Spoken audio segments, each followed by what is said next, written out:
Did you realize that even a very small win can make all the difference in how people feel and perform? Encouraging others is an important part of being in a family, a group, a community, or even a workplace.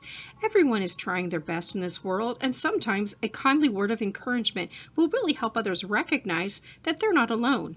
Encouragement is a way of realizing the good that others do and seeking more of it.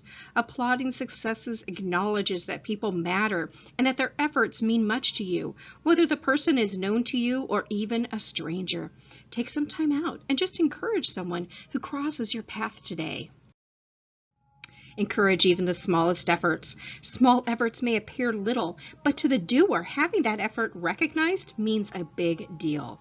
It can be enough to spark the motivation to continue with a challenge. It could even be a way of helping a small effort grow into something large. Stop finding fault with wrong and applaud the right. By nitpicking and projecting our own insecurities and irritation onto others, we fail to see what the other person is doing right. By noticing the things that are well done and downplaying the things we're not happy about or don't like, there is a greater likelihood of seeing more of the same right behavior and responsiveness. Water the flowers you want to see grow rather than watering the weeds. Look for outwardly ways to demonstrate and to encourage someone. Stars, happy faces, badges, certificates, gifts, and even notes are nice ways to encourage others. A photo of the two of you doing something good together, by way of both memory and acknowledgement, can be a terrific way to encourage another person and shows your solidity with their efforts. Reject the negative responses.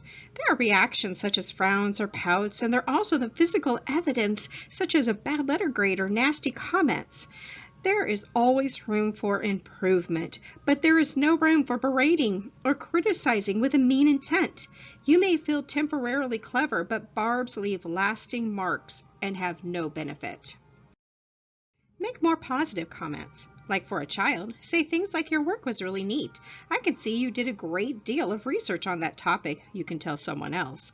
Tell people how they have performed at something and how they have faced their fears, overcome obstacles, and even succeeded at the smallest things. You'll be amazed at how they respond. Write some encouraging comments, whether it's for work or your family or a peer review or even on a child's homework. Make sure that you keep comments both encouraging and constructive. Make sure that you don't decimate someone. Remember, they love to see how you appreciate them. Remember also that you can give some good direction on how to be improving in a positive manner. Tell people some positive things about themselves.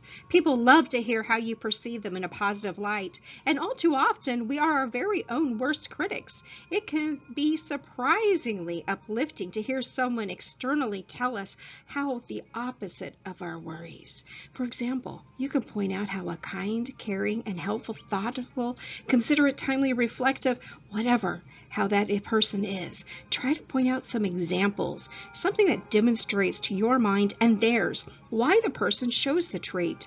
Share it with them, and that way the other person is going to see how genuine you are. Notice when someone does something good. While we tend to admire the way people look or have the courage to act differently, we don't really say much, tend to stay silent. And this is a pity, as it tends to allow a very pick-apart culture that is so adored. We want to move away from such personal attacks and use personal compliments instead. Keep it honest.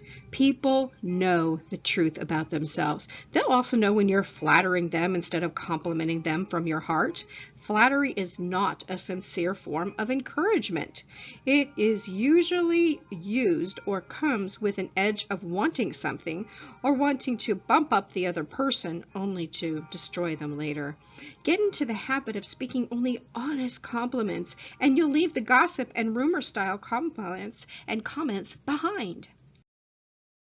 Bite your tongue when you're feeling mean. We all feel mean at times, and often it's because we're tired, we're hungry, we're run down, we feel humiliated. And it's part of life's journey, but it's also part of life's journey to learn how to manage ourselves, how to manage our own blues and our down times. An important lesson to learn is to bite your tongue. Do not say negative and discouraging things just to get people off your back. Keep an upbeat attitude. The cup is half full rather than empty. Each of us feels other people's negativity. Remember, if you don't have anything nice to say, it's best to not say anything at all.